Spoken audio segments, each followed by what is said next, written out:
Hello students, आप सबों का मॉडर्न एबीसी ट्यूटोरियल में बहुत बहुत स्वागत है। हम लोग पिछले क्लास में बात कर चुके थे Ohm's law, resistance, resistivity, conductance, conductivity, इन सारी चीज़ों के बारे में हम लोगों ने बात किया था।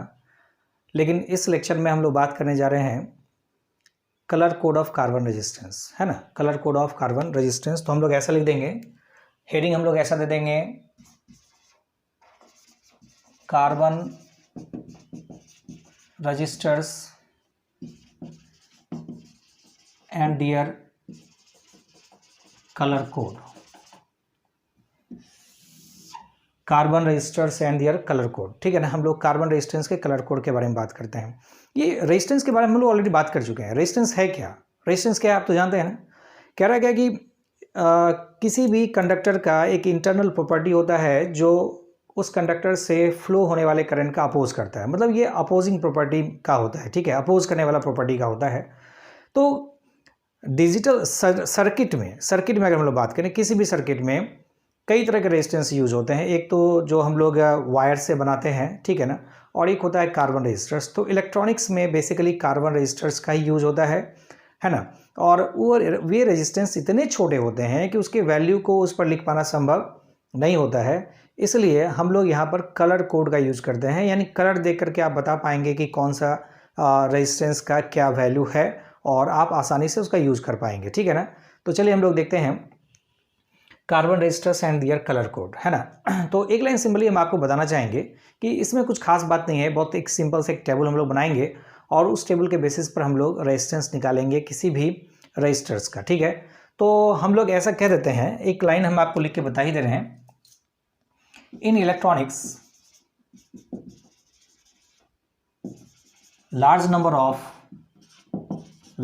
of carbon resistors are used. Some of them are too small in size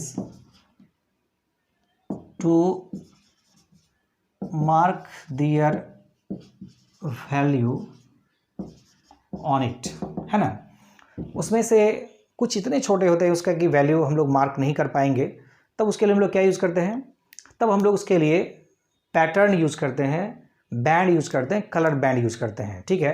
तो हम लोग ऐसे लिख सकते हैं, to show the value of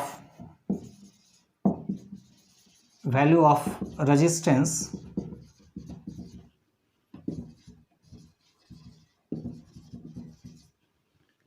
color band are used। Colour band हम लोग यूज करते हैं, ठीक है ना। तो अब इसमें क्या होता है, कलर बैंड होते कितने हैं? देखिए, इसमें 4 टाइप का कलर बैंड होगा।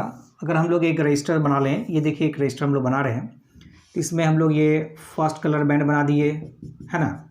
ये सेकेंड कलर बैंड हो गया, इसको हम लोग थर्ड कलर बैंड बोल देते हैं, ठीक है ना। और ये हम लोग का फोर्थ कलर बैंड हो गया, ठीक है ना। 4 तरह का हम लोग कलर बैंड बना लेते हैं, ABCD, ठीक है ना। तो कह रहे हैं कि ये कार्बन रजिस्टर्स है, इसमें 4 कलर बैंड बना हुआ है, ABCD। इसमें A और B ये डिजिट को शो करता है ना, नंबर को शो करेगा, डिजिट को कहिए। C मल्टीप्लायर है और D को हम लोग बोलते हैं टॉलरेंस, ठीक है ना। हम लोग कह सकते हैं there are 4 colour band on the carbon resistance. Band A and B shows digit, C shows multiplier and D shows tolerance। Tolerance का मतलब कहाँ तक ये टॉलरेट कर पाएगा, यानी आप तो जानते हैं कि वोल्टेज फ्लैक्चुएट करता रहेगा सर्किट में। तो फ्लैक्चुएट अगर करता रहेगा तो कहाँ तक वो अपने आप को टॉलरेट कर पाएगा, यानी आप इसका रेंज कह सकते हैं, कार्बन रेजिस्टर्स का रेंज कह सकते हैं, कहाँ से वहाँ कहाँ तक वो काम कर पाएगा, उसको हम लोग कहते हैं टॉलरेंस, ठीक है। तो ये ABCD जो 4 कलर बैंड है उसकी सहायता से हम लोग कैसे किसी भी कार्बन रेजिस्टेंस का कलर बैंड निकालेंगे, उसके लिए हम लोग को एक बड़ा ही इंटरेस्टिंग, बड़ा मज़ेदार एक लाइन याद रखना पड़ेगा, खास करके आपके लिए तो और भी आसान। तो हम लोग कार्बन रेजिस्टेंस का कलर कोड निकालेंगे। कार्बन रेजिस्टेंस का कलर कोड निकालने के लिए एक बेहतरीन लाइन है, बड़ा ही लजीज लाइन है कहिए, तो उसको हम लोग लिखेंगे और याद रखना बड़ा आसान होगा। मैंने कहा कि लजीज है तो याद रखना बड़ा आसान होगा ही, तो उस लाइन को हम लोग लिखते हैं और उसके बेसिस पर हम लोग एक टेबल बनाएंगे, चार्ट जिसको हम लोग बोलते हैं, ठीक है। और उसी चार्ट के जरिए हम लोग किसी भी कार्बन रेजिस्टेंस का वैल्यू निकाल पाएंगे कि उसका रेजिस्टेंस कितना होगा। तो चलिए उस लाइन को हम लोग लिखते हैं, ठीक है, ध्यान दीजिएगा। लाइन है BB Roy of great Britain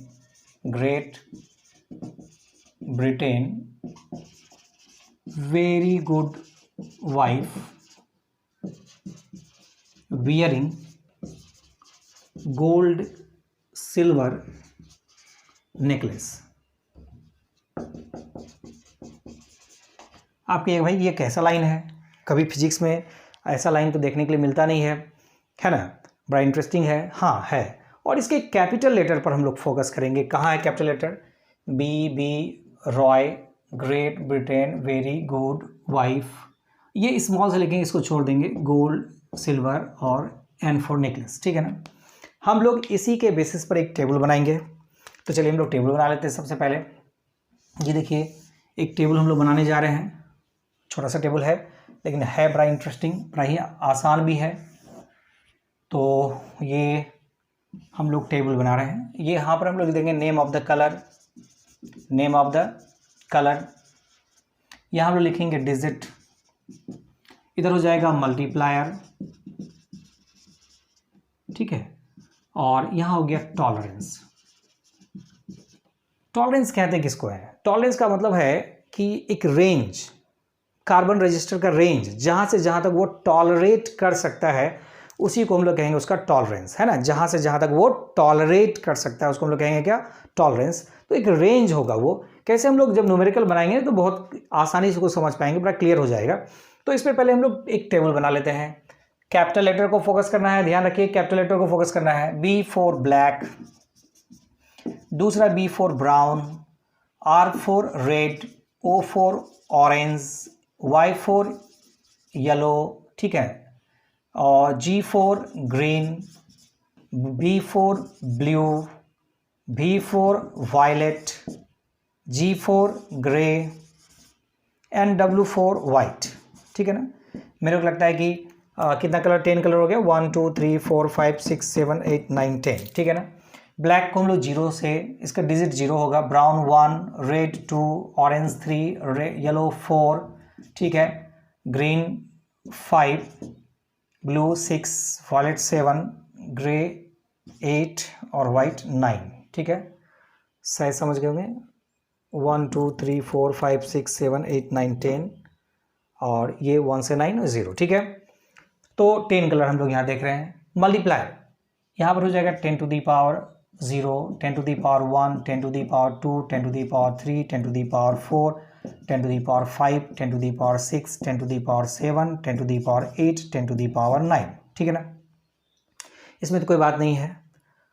अब आया बात कि ये तो लिख लिए यहाँ तक, लेकिन गोल्ड सिल्वर और नेकलेस का कुछ हम लोग लिखे नहीं है। तो ये टॉलरेंस में इसका वैल्यू और मल्टीप्लायर में भी आएगा। तो गोल्ड के लिए गोल्ड सिल्वर और नेकलेस का मतलब हो गया N फॉर नो कलर, कोई कलर नहीं है ना, गोल्ड सिल्वर और नो कलर। इसमें डिजिट तो कुछ नहीं होगा, लेकिन टॉलरेंस में 10 to the power -1, 10 to the power -2 लिखेंगे, मल्टीप्लायर में सॉरी, और नो कलर के लिए कुछ भी हम लोग नहीं लिखते हैं। हाँ, टॉलरेंस में क्या होगा? तो यहाँ से यहाँ तक तो देखिए टॉलरेंस में कुछ भी नहीं, बट यहाँ पर 10 ± 5% गोल्ड के लिए, सिल्वर के लिए ±10% और नो कलर के लिए ±20%। ये हो गया हम लोग का टॉलरेंस, कहाँ से कहाँ तक ये टॉलरेट कर पाएगा, ठीक है। तो ये तो समझ में आ गया आपको। लेकिन सवाल उठता है कि आखिर इसका करेंगे क्या, कैसे निकालेंगे हम लोग रेजिस्टेंस किसी भी कार्बन रजिस्टर्स का। तो चलिए हम लोग कार्बन रजिस्टर्स का एक रेजिस्टेंस निकालने के लिए क्वेश्चन लेना पड़ेगा। तो क्वेश्चन एक सिंपल सा क्वेश्चन हम लोग यहीं पर लिख लेते हैं। ये देखिए क्वेश्चन लिख रहे हैं, calculate calculate the resistance of following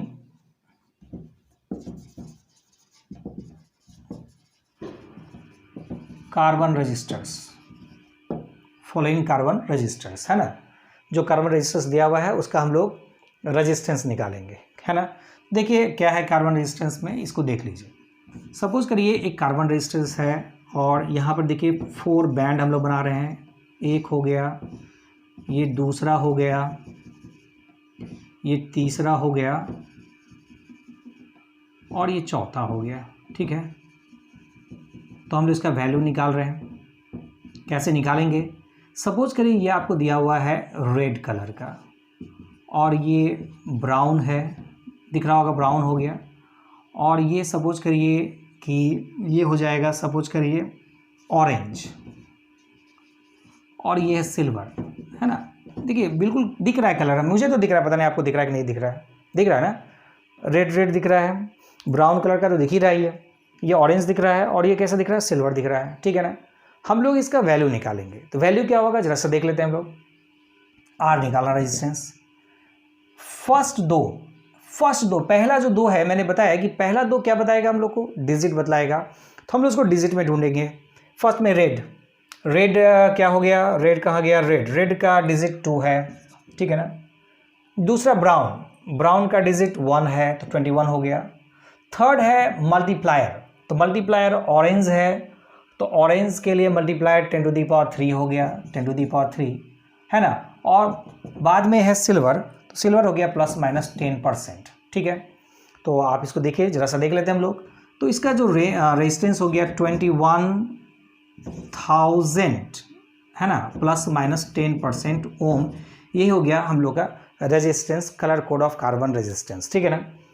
तो आप 10% का मीनिंग क्या है, 20,000 का 10%, 21,000 का 10% क्या हो जाएगा, तो 10/100 हो जाएगा। तो 20 कैंसिल हो गया, 2100 हो गया। आप इसमें रेंज कह सकते हैं इसका, ये जो रेजिस्टेंस इसका रेंज क्या हो जाएगा, तो 2100 प्लस 21,000 प्लस 2100 से लेकर के 21,000 माइनस 2100, यहाँ से यहाँ तक। यानी इसको जैसा देख लें हम लोग तो क्या हो जाएगा, सॉल्व कर लेते हैं। 23,100 और से लेकर के हो जाएगा, इसमें 2100 माइनस करते हैं तो 00 और 10 में से 1 जाएगा तो यहाँ 9 हो गया, ठीक है। यहाँ पर 0 तो 20 में से 2 जाएगा 1819 ओम। ये इसका रेंज हो गया। यानी टॉलरेंस क्या हो गया, आप देख लिए ना, 2100 टॉलरेंस है, इसका मतलब 10% टॉलरेंस है, तो 2100 हुआ 21,000 के लिए। इसका मतलब है ये जो रेजिस्टेंस है ये 23,100 ओम से लेकर के 18,900 ओम तक काम करेगा, ठीक है ना। तो ये हो गया हम लोग का colour code of carbon resistance. एक और क्वेश्चन कर लेते हैं जल्दी से, दूसरा क्वेश्चन समझ में तो आ ही गया होगा, एक और कर लेते हैं, इससे आपसे ही करवाते हैं। आप बनाएंगे, देखिए ध्यान से देखिए, आपको ही बनाना है। तो ये फर्स्ट बैंड हो गया, ये सेकेंड बैंड हो गया और ये थर्ड बैंड हो गया, ठीक है। और तो ये हमको जो दिख रहा है, ये मुझे दिख रहा है आपको बिल्कुल ग्रीन जैसा मुझे दिखाई दे रहा है, आपको भी शायद दिख रहा होगा। दूसरा ये हम लोग को ब्लैक दिखा मुझे, ठीक है ना, और ये मुझे रेड दिख गया, ठीक है ना। तो अब इसका रेजिस्टेंस निकालना है। 4 बैंड है लेकिन यहाँ तो 3 ही दिख रहा है, तो 3 से ही निकालना है आपको, ठीक है ना। क्या करें, रेजिस्टेंस निकाल रहे हैं हम लोग ग्रीन। तो 4 बैंड में पहला 2 तो हम लोग जानते हैं क्या कहलाता है, डिजिट। थर्ड वाला मल्टीप्लायर और फोर्थ जो है वो क्या कहलाएगा, वो कहलाएगा टॉलरेंस, ठीक है ना। ग्रीन के लिए जो डिजिट है वो 5 है, ब्लैक के लिए 0 तो 5 0 तो 50 हो गया, ठीक है। और रेड के लिए 10 टू दी पावर 2 हो गया, तो 10 टू दी पावर 2 और प्लस माइनस कुछ होगा क्या, कोई तो कलर ही नहीं है, इसका मतलब आपके अनुसार तो कुछ भी नहीं होना चाहिए। जी नहीं, नो कलर। अगर कोई कलर नहीं होगा तब हम लोग लेंगे ±20% इतना ओम। आप चाहें तो इसको ऐसे भी रख सकते हैं, R इक्वल्स टू 50,000 ±20% ओम। आप रेंज इसका निकाल सकते हैं, कहाँ से कहाँ तक इसका रेंज होगा। 50,000 5,000 हुआ ना, 5,000 का 20% प्लस करेंगे और 5,000 का 20% माइनस करेंगे, वही उसका रेंज कहलाएगा। बड़ा आसान है, इजीली कर सकते हैं हम लोग, कोई प्रॉब्लम नहीं है क्या? कोई प्रॉब्लम नहीं है, ठीक है। तो आप इसको वीडियो पॉज करके पूरा नोट कर लीजिए और हम लोग इसके बाद चलते हैं effect of temperature on resistance, ठीक है ना। पहले देखिए इसको,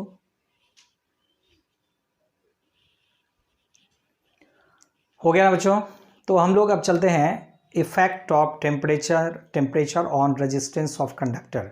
कई बार हम लोग बात कर चुके हैं कि टेम्परेचर इंक्रीज करेगा किसी मेटालिक कंडक्टर का तो उसका रेजिस्टेंस भी इंक्रीज करेगा, और टेम्परेचर अगर डिक्रीज करेगा तो उसका रेजिस्टेंस भी डिक्रीज करेगा। तो हम लोग बात करने जा रहे हैं effect of temperature on resistance of the conductor, है ना। टेम्परेचर का रेजिस्टेंस पर क्या इफेक्ट पड़ेगा, इसके बारे में हम लोग आज बात करने जा रहे हैं फिर से, ठीक है। तो क्या इफेक्ट पड़ेगा, तो एक सिंपल सा बात मैंने जो बताया मैं उसको लिख दे रहा हूं अभी। कह रहा है कि the resistance of conductor, metallic conductor कहते हैं, metallic conductor increases with increase in time,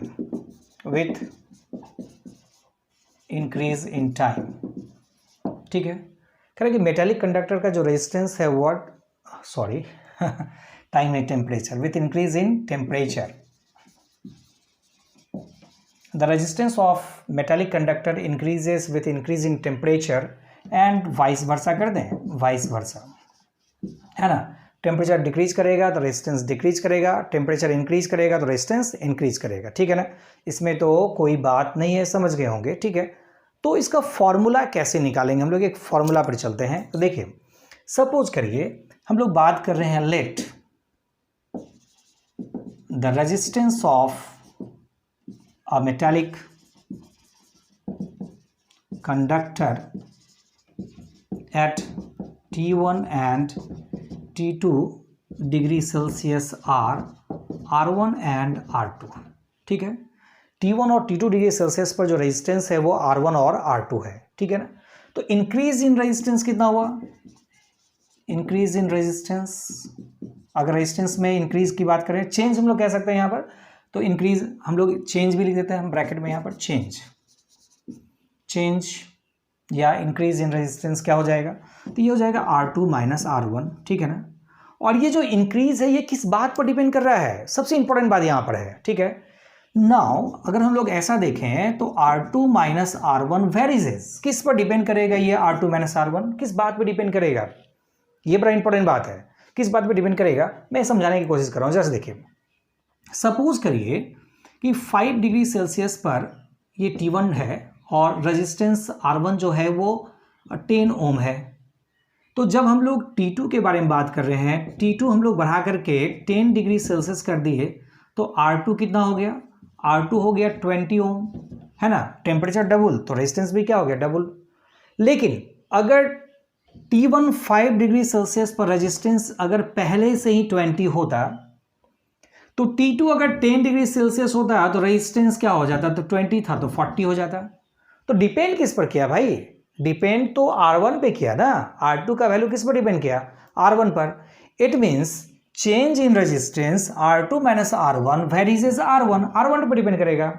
साथ साथ अगर हम लोग डबल करें टेम्परेचर को तो रेजिस्टेंस भी सपोज करिए डबल हो रहा है, अगर हम लोग इसको 4 टाइम्स कर दें 20 तो रेजिस्टेंस 40 हो जाएगा, यह भी 4 टाइम्स हो जाएगा।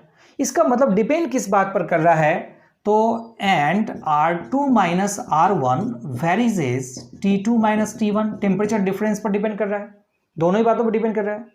कंबाइनिंग एबव फैक्टर्स, अगर हम लोग इसको कंबाइन करेंगे, combining above factors above factors, ऊपर के फैक्टर्स को कंबाइन करें तो R2 minus R1 varies is R1 T2 minus T1। समझ रहे हैं? ठीक है, कुछ किया नहीं यहाँ पर हम लोग। और जब हम लोग इक्वल करेंगे तब यहाँ पर एक कांस्टेंट लाएंगे, और ये देखिए कांस्टेंट है, दोनों इस एक जैसा लग रहा है बट आप समझने की कोशिश करेंगे। इसको हम लोग अल्फा कह रहे हैं और ये वेरिजेस है, और ये R1 T2 minus T1 where, जहाँ पर R1 अल्फा क्या है? अल्फा हम लोग कहते हैं temperature coefficient of resistance, temperature coefficient of resistance का हम लोग टेम्परेचर कॉफिशिएंट कह रहे हैं, ठीक है ना। और अगर आपको यहाँ से अल्फा निकालना हो, क्या निकालना हो? अल्फा निकालना हो तो अल्फा इक्वल्स टू क्या हो जाएगा? R2 minus R1 by R1 into T2 minus T1, ठीक है ना। यही फॉर्मूला हो गया हम लोगों का। इसको हम लोग delta R by R1 delta T भी कह सकते हैं, ठीक है ना। Delta T temperature difference, delta R change in resistance, है ना, ठीक है। तो इसको अगर आप लैंग्वेज में याद रखना चाहें ना तो इसको इस तरह से लिख रहे हैं, alpha equals to change in resistance by original resistance into temperature difference, change in resistance by original resistance into temperature difference, है ना। यही फॉर्मूला हो गया, इसको आप लैंग्वेज में भी याद रख सकते हैं। अच्छा, एक थोड़ा सा एक और बात कर लें अगेन, फिर से आइए। R2 माइनस R1 अगर अल्फा R1 डेल्टा T है, या T2 माइनस T1 भी कह सकते हैं इसको, तो R2 इक्वल्स टू क्या होगा? R1 को उधर भेजिए plus alpha R1 delta T हो जाएगा। बिल्कुल समझ रहे हैं आप, कोई प्रॉब्लम नहीं है इसमें। और अगर हम लोग R1 निकालना चाहें तो 1 प्लस अल्फा डेल्टा T हो जाएगा, और यही हो गया R2 निकल गया। यानी किसी पर्टिकुलर टेम्परेचर पर अगर आपको रेजिस्टेंस मालूम रहेगा तो नेक्स्ट टेम्परेचर पर उसका रेजिस्टेंस क्या होगा? तो R2 equals to R1 1 plus alpha delta T। तो हम लोग इस तरह से किसी भी टेम्परेचर पर रेजिस्टेंस निकाल पाएंगे किसी भी मेटालिक कंडक्टर का, है ना। बड़ा लजीज फार्मूला है, आसानी से हम लोग निकाल सकते हैं, ठीक है। तो इसका SI यूनिट भी देख लेते हैं जल्दी से। SI यूनिट, है ना, बहुत सिंपल तो है। चेंज इन रेजिस्टेंस तो रेजिस्टेंस ही कहलाएगा, तो ओम हो जाएगा। रेजिस्टेंस तो ओम ही होगा। टेम्परेचर डिफरेंस तो केल्विन ले लीजिए, तो ये देखिए कैंसिल हो गया, तो ये हो गया पर केल्विन, या हम लोग पर डिग्री सेल्सियस भी बोल सकते हैं, है ना। जब टेम्परेचर डिफरेंस की बात आती है तो केल्विन स्केल पर और डिग्री सेल्सियस स्केल पर दोनों में सेम ही रहता है, तो पर केल्विन या पर डिग्री सेल्सियस हम लोग इसको कह सकते हैं, ठीक है। तो ये हो गया temperature coefficient of resistance alpha का वैल्यू। एक बार फिर से देख लेते हैं। सपोज करिए हम लोग ये कह दें कि T1 और T2 डिग्री सेल्सियस पर रेजिस्टेंस R1 एंड R2 है, तो ये change in resistance R2 minus R1 किस बात पर डिपेंड करेगा? डिपेंड करेगा ओरिजिनल रेजिस्टेंस पर R1 पर। उसी तरीके से R2 माइनस R1 किस बात पर डिपेंड करेगा? डिपेंड करेगा टेम्परेचर डिफरेंस पर, ठीक है ना। तो अगर हम लोग इसको कंबाइन करेंगे अब फैक्टर्स को, तो R2 minus R1 varies R1 T2 minus T1, और R2 minus R1 equals to alpha R1 T2 minus T1, where alpha equals to temperature coefficient of resistance बोलते हैं, और अल्फा हो गया R2 minus R1 by R1 T2 minus T1। इसको हम लोग delta R by R1 into delta T भी कह सकते हैं, means change in resistance by original resistance into temperature difference भी कह सकते हैं इसको हम लोग, ठीक है। Again R2 minus R1 equals to alpha R1 delta T है, तो R2 equals to R1 plus alpha R1 delta T, और R2 equals to R1 1 plus alpha delta T भी हम लोग कह सकते हैं। तो यही हो गया हम लोग का टेम्परेचर कॉफिशिएंट ऑफ रेजिस्टेंस भी निकल गया, और किसी टेम्परेचर खास टेम्परेचर पर हम लोग रेजिस्टेंस भी मेटालिक कंडक्टर का निकाल पा रहे हैं, ठीक है ना। अब एक और छोटी सी बात हम लोग कर लेते हैं इसके लिए, और वो क्या बात है जैसे देख लीजिए आप, फिर हम लोग इस पर एक कुछ न्यूमेरिकल्स भी बना लेंगे तो ज़्यादा अच्छा रहेगा। तो एक और बात हम लोग इसमें कर लेते हैं। ये देखिए कह रहा है क्या, एक फॉर्मूला पहले हम लिख लेते हैं, फिर हम लोग इस पर चर्चा कर लेते हैं। तो R2 इक्वल्स टू क्या है? R1 1 plus alpha delta T, ये हम लोग लिखे हैं, अभी निकाले हैं, ठीक है ना। कह रहा है, स्टार्ट देखिए मैं लिख रहा हूँ, alpha is positive for metallic conductor के लिए अल्फा का जो वैल्यू है वो पॉजिटिव होगा। तो पॉजिटिव होने का क्या मतलब है? पॉजिटिव होने का मतलब है टेम्परेचर इंक्रीज करेगा तो रेजिस्टेंस भी इंक्रीज करेगा। इसका मतलब मेटालिक कंडक्टर का रेजिस्टेंस जो है वो टेम्परेचर के बढ़ने पर बढ़ेगा। ठीक है। दूसरा कहता है alpha is negative, alpha is negative for semiconductor and insulator. Semiconductor और इंसुलेटर के लिए अल्फा का वैल्यू नेगेटिव होगा। अगर इसका वैल्यू नेगेटिव रखेंगे तो प्लस माइनस माइनस हो जाएगा यहाँ पर, है ना।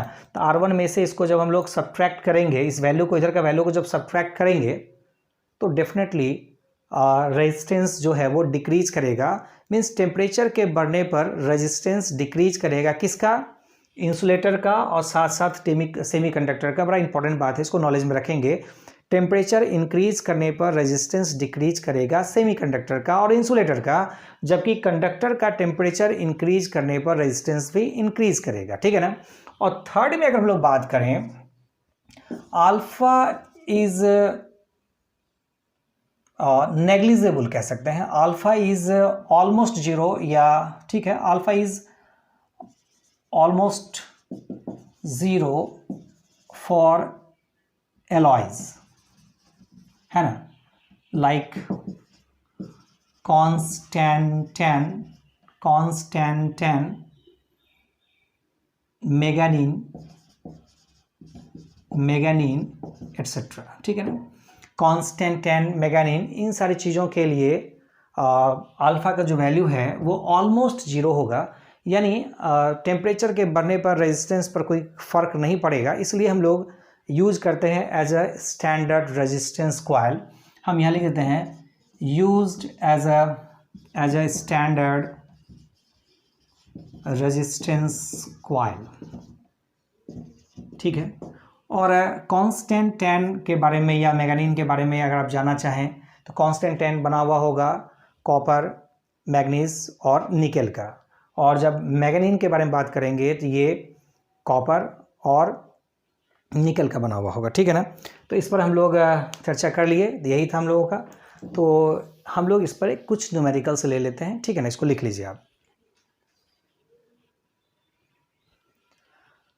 हो गया, इसको तो लिख लिए। अच्छा, एक और इम्पॉर्टेंट बात हम आपको बता दें यहाँ पर, अल्फा इक्वल्स टू क्या हो गया, R2 minus R1 by R1 into T2 minus T1, या डेल्टा टी हम लोग कह सकते हैं। Since R varies as rho, R rho के डायरेक्टली प्रोपोर्शनल है। ठीक है ना। Therefore alpha equals to ρ2 minus ρ1 by ρ1 into T2 minus T1, ये भी फॉर्मूला तो यूज़ कर सकते हैं। Otherwise ρ2 equals to ρ1 1 plus alpha delta T, यहाँ पर भी इसको हम लोग यूज़ कर सकते हैं। तो हम लोग रेजिस्टिविटी के लिए भी ऐसा फार्मूला यूज़ कर सकते हैं। ठीक है, इसमें कोई बात नहीं है। इसके बारे में और ज़्यादा डिटेल में बात करने की ज़रूरत नहीं, हम लोग ऑलरेडी रेजिस्टेंस पर तो बात कर ही चुके हैं। ठीक है ना। अब चलिए हम लोग कुछ क्वेश्चन बना लेते हैं, आगे बढ़ते हैं। तो चलिए हम लोग 2 क्वेश्चन बना लेते हैं इसको फटाफट। पहला क्वेश्चन क्या है, at 27 degree Celsius the resistance of a resistor is 83 ohm. What is the temperature of the resistor if the resistance is found to be 100 ohm and the temperature coefficient of the material of the resistance is 1.7 into 10⁴ per degree Celsius. क्या क्या मालूम है? T1 मालूम है आपको 27 degree Celsius, है ना, और R1 मालूम है 83 ओम। ठीक है।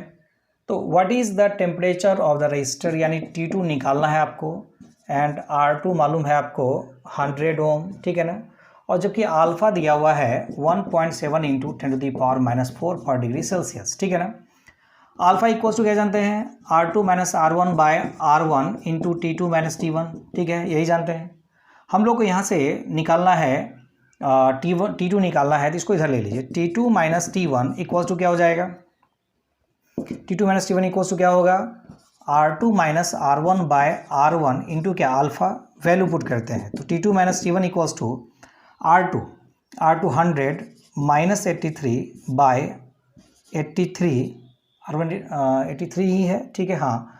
और T2 अल्फा का वैल्यू है 1.7 इंटू 10⁻⁻⁴। ठीक है ना। तो सॉल्व कर लेते हैं जल्दी से। ये हो गया 17 बाय 83 इंटू 1.7 इंटू 10⁻⁴, ऊपर ले लें, ऊपर ही ले लेते हैं, ठीक है ना। -4 था, ऊपर जाके +4 हो गया, ठीक है ना, 10⁴ यहाँ हटा करके हम लोग यहाँ 10 कर दिए और ये 17 कैंसिल हो गया, ठीक है। तो ये हो जाएगा हम लोगों का 10⁵/83 अब प्लस ये तो खैर तो T2 minus T1 equals to हो गया इतना, ये निकला हम लोग का T2 minus T1 equals to निकला 10⁵/83 और T2 इक्वल्स टू 10⁵/83 अब प्लस 27 जो T1 का वैल्यू है, ठीक है ना। तो इसको जरा सॉल्व करके जल्दी से देख लेते हैं। 1 2 3 4 5 एक और 0 डिवाइडेड बाय 83, तो ये हो जाएगा हम लोग का 1204 प्लस 27, ठीक है। तो प्लस 27 तो ये हो जाएगा 1231 डिग्री सेल्सियस, यही हो गया हम लोग का टेम्परेचर। दूसरा क्वेश्चन क्या कहते हैं, कह रहा है कि a tungsten coil has a resistance of 12 ohm at 15 degree Celsius. तो R1 दिया है 12 ओम और T1 दिया हुआ है 15 degree Celsius. If the temperature coefficient of resistance 0.004 per degree Celsius, calculate the resistance of R2 हम लोग को निकालना है। अच्छा, एक formula R2 equals to R1 1 plus alpha delta T के बेसिस पर हम लोग चलते हैं। क्या इसको हम लोग लिख सकते हैं इसी के तर्ज पर R2/R1 कह दें, तो इसको हम लोग RT इक्वल्स टू R0 कर लेते हैं, इस फॉर्मूला को लेके चलें, ठीक है ना। तो समझने की कोशिश कीजिए, तो RT की जगह R2 कर दिए और यहाँ पर RT की जगह R1 कर दिए। ये R0 1 plus alpha delta T और ये R0 1 plus alpha delta T, ठीक है ना। तो ये तो यही रह गया, R0 तो कैंसिल हो जाएगा, है ना। R2/R1 अगर हम लोग कर दें डेल्टा T1 और यहाँ डेल्टा T2 कर दीजिए, ठीक है। तो 1 प्लस अल्फ़ा का वैल्यू तो वही रहेगा कितना 0.004 इंटू T2, ये T2 हो गया, हाँ ऊपर वाला T2 हो गया, ये T1 हो गया, ठीक है। T2 का वैल्यू कितना डेल्टा T2, टेम्परेचर डिफरेंस कितना हो गया 80 डिग्री सेल्सियस, है ना। T2 का वैल्यू दिया हुआ 80 डिग्री सेल्सियस, तो इनिशियल T0 मान लेते हैं, 0 लेके चले हैं, ठीक है ना। तो ये हो गया ऊपर में 80 डिवाइडेड बाय 1 प्लस 0.004 इंटू कितना हो गया 15, ठीक है। तो इसको जब हम लोग सॉल्व करेंगे ना, तो ये हो जाएगा 1.32 और ये हो जाएगा 1.06 इक्वल्स टू 1.25 और जब R2 निकालेंगे तो ये हो जाएगा R1 इंटू 1.25, ठीक है। तो ये R1 हो गया 12 इंटू 1.25 15 ओम, है ना। क्या देख रहे हैं आप, हम लोग फार्मूला क्या यूज़ किए, ये सब दिया हुआ देखिए, ये आपको मालूम है, हम लोग फार्मूला यूज़ किया RT equals to R0 1 plus alpha delta T, R2/R1 तो R0 1 plus alpha delta T2 और R0 1 plus alpha delta T1, ठीक है ना। तो R2/R1 1 प्लस अल्फा 0.004 इंटू 80 और यहाँ 0.004 इंटू 15 और ये सॉल्व किए तो 1 पॉइंट इतना आ जाएगा। इसको सॉल्व कर लेंगे, टाइम पर हम लोग ज़्यादा नहीं लेना चाहते हैं। तो R2 equals to R1 into 1.25 solve करेंगे 15 ओम, ये हो गया, ठीक है। तो इस लेक्चर में हम लोग इतना ही रखेंगे आज। एक शिकायत है आपसे कि अगर हम लोग देखते हैं कि व्यूज़ है 100 200 500 but average watch time only 3 minutes है, इसका मतलब है कि बच्चे पूरे वीडियो नहीं देख रहे हैं, सिर्फ 2 मिनट 3 मिनट निकाल करके देख रहे हैं, उसके बाद अपना इंटरटेनमेंट कर रहे हैं। आप पढ़ाई कीजिए, अगर इंटरटेनमेंट के तौर पर पढ़ाई को भी इंटरटेनमेंट में जोड़ते हैं कि नहीं मुझे इसमें मज़ा आना चाहिए, अगर नहीं आता है तो इसको बंद कर दे रहा हूँ मैं, तो फिर हम लोगों का इस तरह से वीडियो बनाने का कोई मतलब नहीं बनता है, ठीक है। तो मैं आशा करता हूँ कि आप पूरा वीडियो देखेंगे तभी तो आप कुछ कर पाएंगे। अगर नहीं देख रहे हैं इसका मतलब ये कुछ भी नहीं हो पा रहा है, तब तो कुछ भी नहीं कर पा रहे हैं, तब तो फिजूल हो गया हम लोग का बनाना, ठीक है ना। तो आप भी मेहनत करिए, अगर हम लोग मेहनत कर रहे हैं तो इससे हम लोगों को थोड़ा एक एनर्जी मिलता है, और अगर आप पूरा वीडियो नहीं देखते हैं तो स्वाभाविक हम लोग की जो एनर्जी है वो एनर्जी लेवल थोड़ा डाउन हो जाता है, ठीक है। और दूसरी शिकायत ये है कि वीडियो देखिए और दूसरे को भी बताइए कि भाई अच्छा वीडियो है, आप इसको देख करके आप ये लाभ उठा सकते हैं। तो सब्सक्राइब भी करिए और शेयर भी करिए, दोनों ही करिए, करना ही पड़ेगा अगर आपको अच्छा लगता है तो। और अगर अच्छा ना लगे तो फिर कुछ मत करिए। ठीक है, तो चलिए आज के लिए बहुत बहुत धन्यवाद। Thank you.